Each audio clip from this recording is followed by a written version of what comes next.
Well, good morning. I'm Andrew. I'm part of Derby Vineyard Church. You might be someone who's part of Derby Vineyard or someone who doesn't normally go to church, but whoever you are, you're really welcome.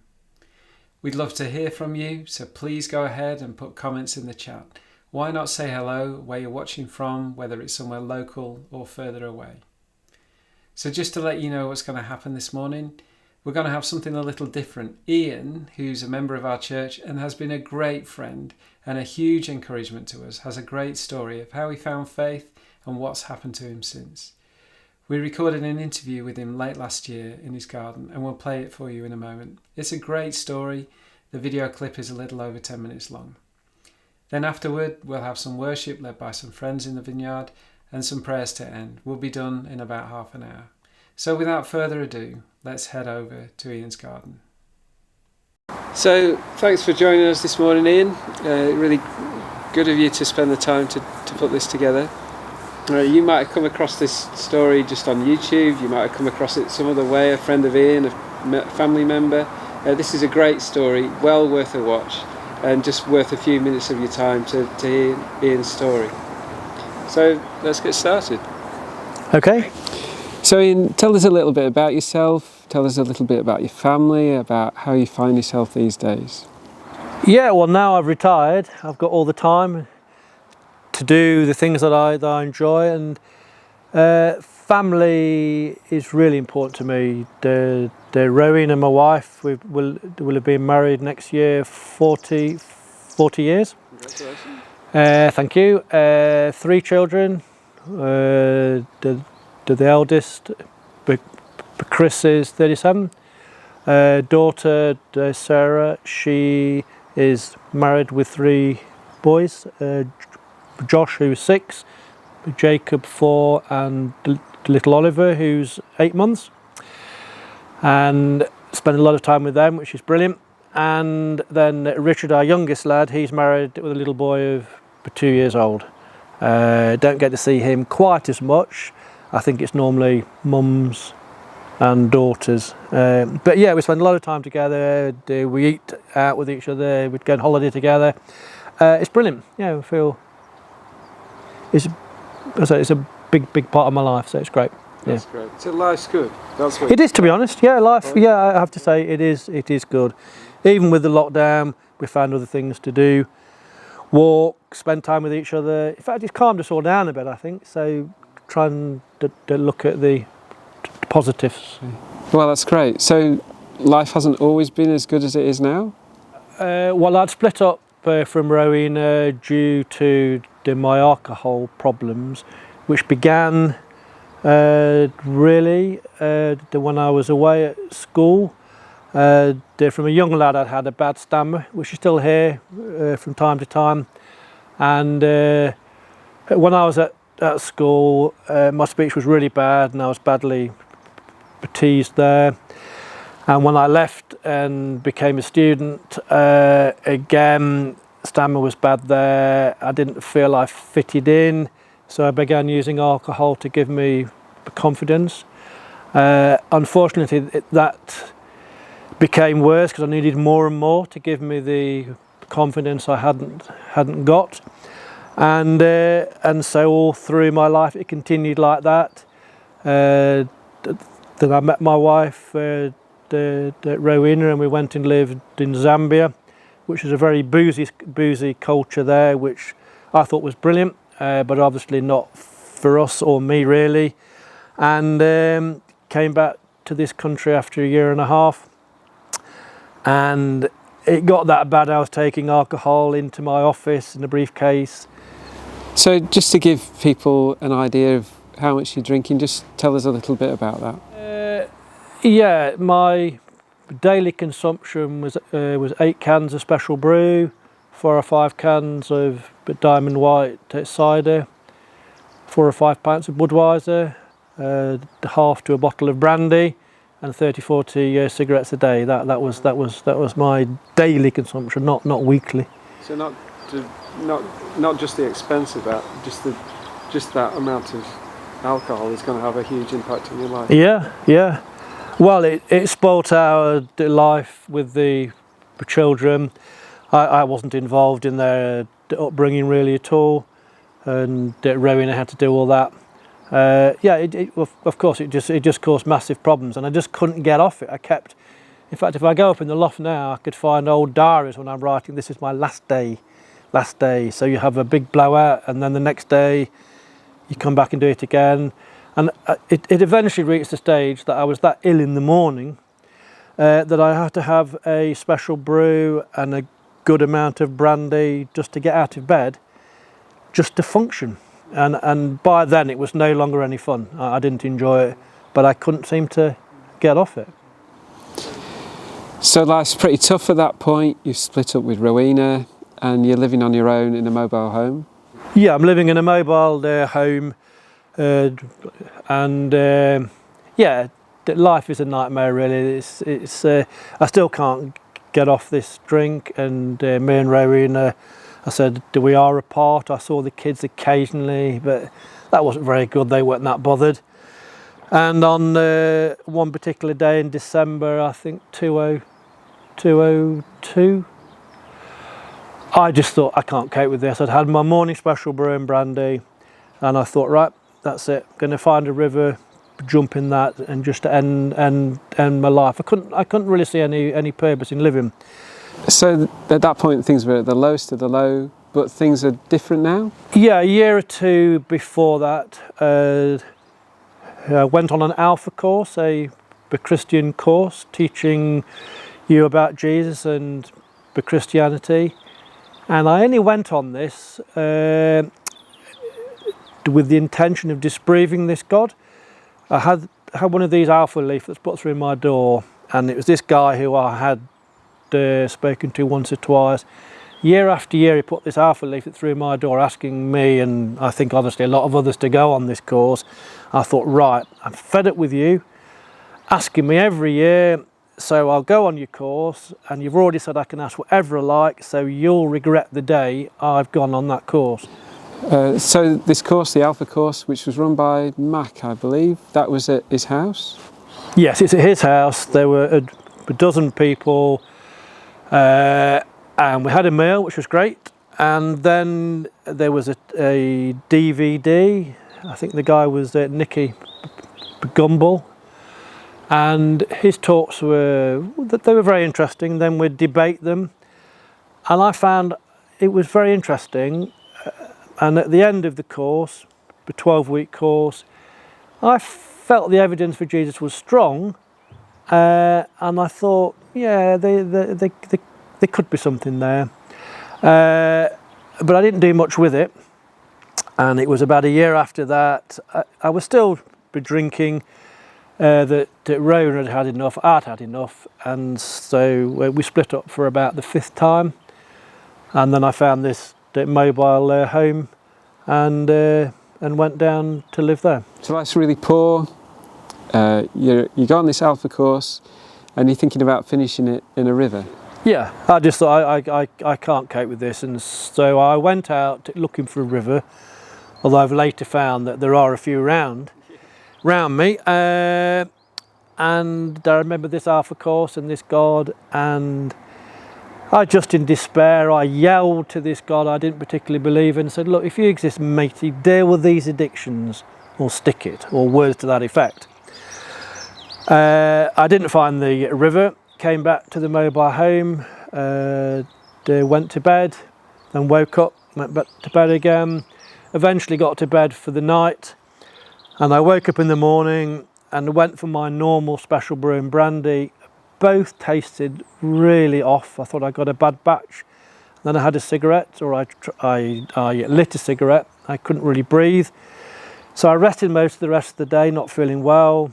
Next day, did the same again. And then all of a sudden, I started thinking, this is really strange. This special brew and brandy, that can't be all bad, and the cigarettes. I thought this is most odd. Can't be this God I yelled to. So this takes us to the beginning of 2003, and I think, well, if this is this God, okay, here's a test for him. I said, how about putting me and Rowena back together? which I didn't want at all, and she definitely didn't. And I remember at the time I said, look, if that happens, then that'll be a miracle too. Then whatever you want me to do in the future, or I'll just become one of your followers, not thinking anything would happen. But we did get back with each other. We renewed our marriage vows. I think it was in 2003 or 4. I honestly can't remember. Probably 2004. And from then, my life just started to change. I have never touched a drink or a cigarette since that day. I've never had the urge, desire, and that'll be this December will be 18 years. So. And that's the amazing thing, is that I just don't have an urge or a desire. There's no, it just doesn't interest me. So that's great. It's really good. Would you say that you've been on a faith journey? Yeah. After all that had happened, I then started going along to a church. I started reading the Bible, not every day, bits and bobs occasionally. So yeah, it was a long journey. It's a journey I went on. I didn't jump into everything thinking, right, yes, this is it. I'm a Christian. It was a journey, and things would happen, and then I'd go down this way, and yeah. And I think over these 18 years, my faith has grown and grown, and of course there's ups and downs still. But it's been a journey when I think even these days now I think I can't believe how my life's changed and how blessed I feel. I'm just it stuns me, to be honest. It still does, even after 18 years, and as long as I live, it'll still amaze me. That's great, Ian. That's really good. So somebody's watching this, they find themselves in a similar situation, life's really tough. Maybe they're struggling with substance abuse, alcohol, mental health, all that kind of thing. They're even separated. What would you say to them? There's lots of places to go to, AA. There's others which I wouldn't know about. All that happened for me, there was the Lord. But I would suggest speak to someone who's a Christian. There's different churches, denominations. I don't think it matters where you go. Just maybe go along, talk to people. Just talk to people. They might be able to steer you in the right direction. I mean, I think one thing that's important, I'd never push a person to come along to a church, come along, do this. You've got to want to. You have to want to. And if you don't want to, not at that stage, then perhaps you don't. And that might not be the right thing to say. But you just got to go with what you feel is really right. And it's not easy making that first step. Definitely, I'd been attempting to do it for years and years and years. In fact, I've tried to do it since I've been about 18, and that took me till 46 years. So, it's a long time, and I was lucky I was still there. But yeah, talk to maybe a Christian, who you trust, and just ask for a bit of guidance and take it from there and actually see what happens. Well, thanks, Ian. That's just really great. Thank you so much for spending the time, for taking the time this morning to put this together. So it might be that you found Ian's story really speaks to you. You relate to some of the things he talked about, and like he suggests, you'd like to talk it over with someone. If so, our contact details are on the screen, and we'd love to hear from you. Ian talked about being on a journey, and I think that the very fact you've watched his story means that you're on a journey. If that's the case, you might like to join me in the prayer that Jesus taught us before we play a couple of songs of worship.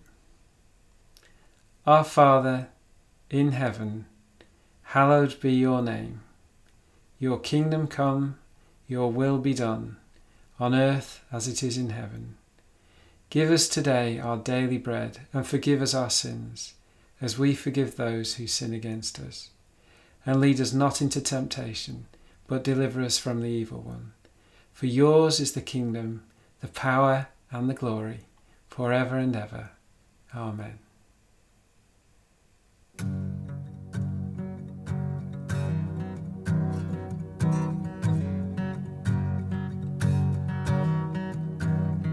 In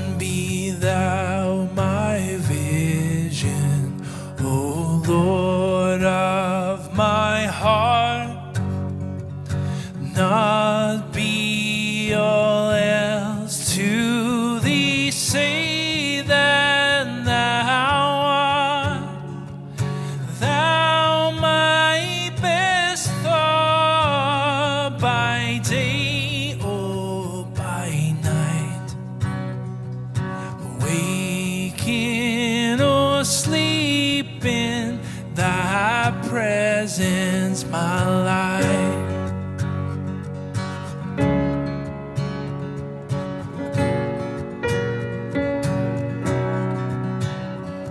And be thou my wisdom, and thou my true word.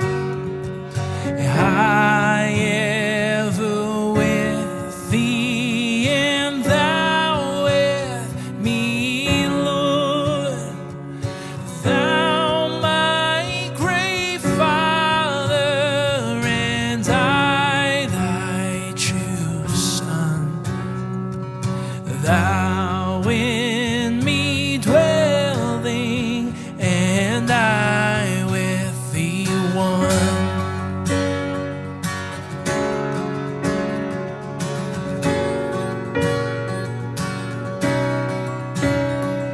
And be thou my breastplate, my sword for the fight.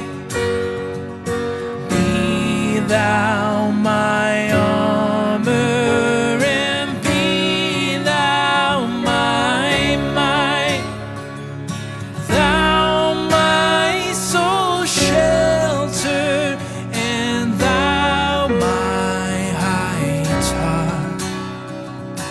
Raise thou me heavenward, O par of my part.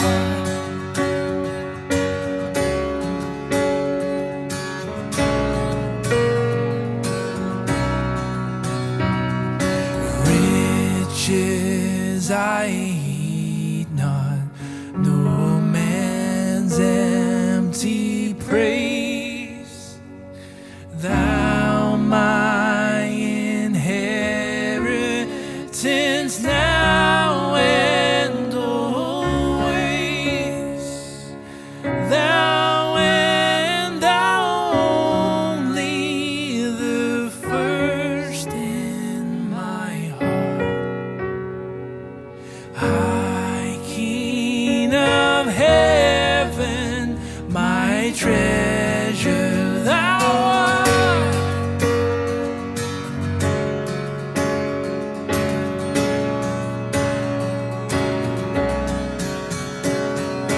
High King of heaven, my victory won.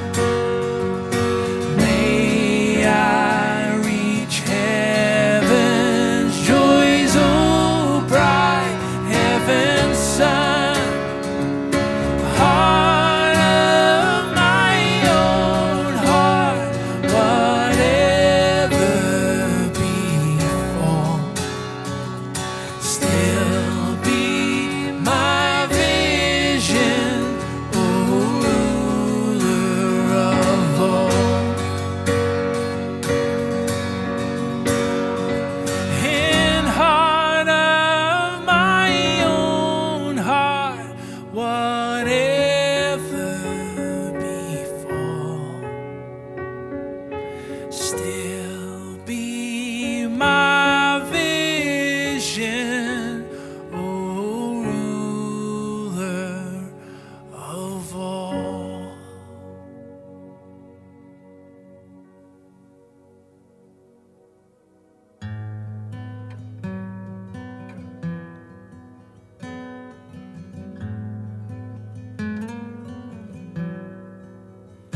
In the glory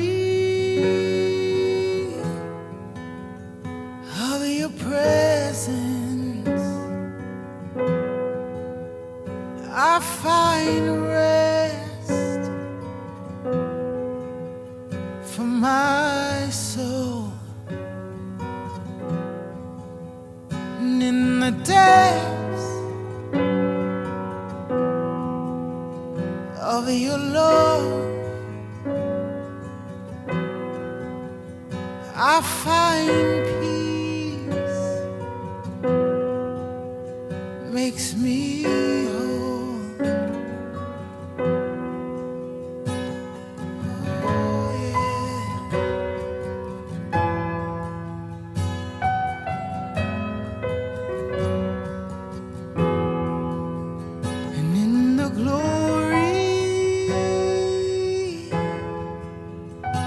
of your presence. I find rest for my soul, and in the depth of your love, I find peace, makes me whole.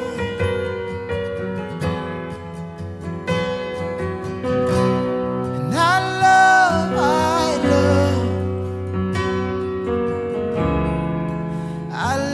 your presence.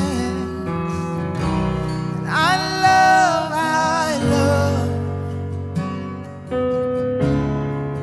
I love your presence. And I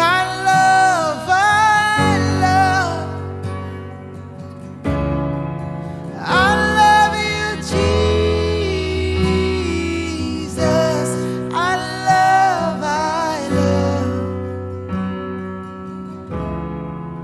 I love your presence.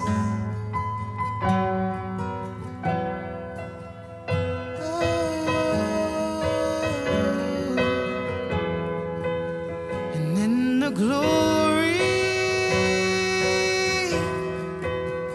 of your presence,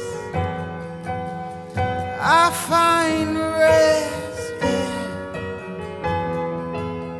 for my soul. And in the depths of your love, I find peace, makes me whole. Oh, I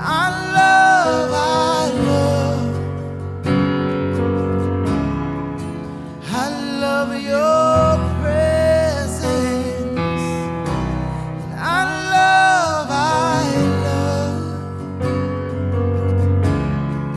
I love your presence. And I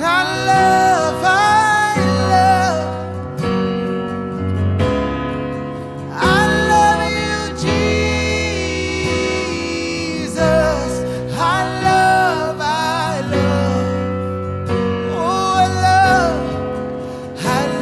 your presence.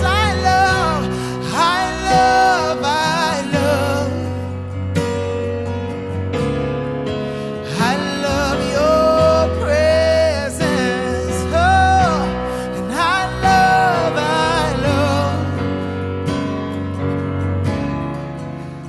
love your presence.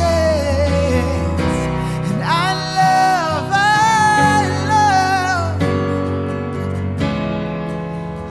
love you, Jesus.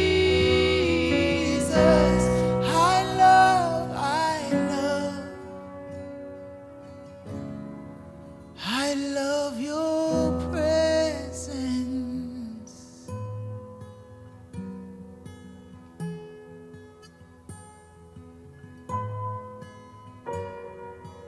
Oh, I love to be here. I love to be here with you.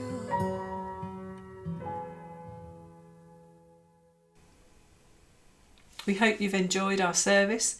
Let us know if you need any help, or if you just want to chat and pray with someone like Ian suggested. We look forward to seeing you at one of our 9 p.m. prayer meetings on Facebook or at the service next Sunday. Let's finish with the blessing. The Lord bless you and keep you. The Lord make his face shine upon you and be gracious to you. The Lord turn his face toward you and give you peace.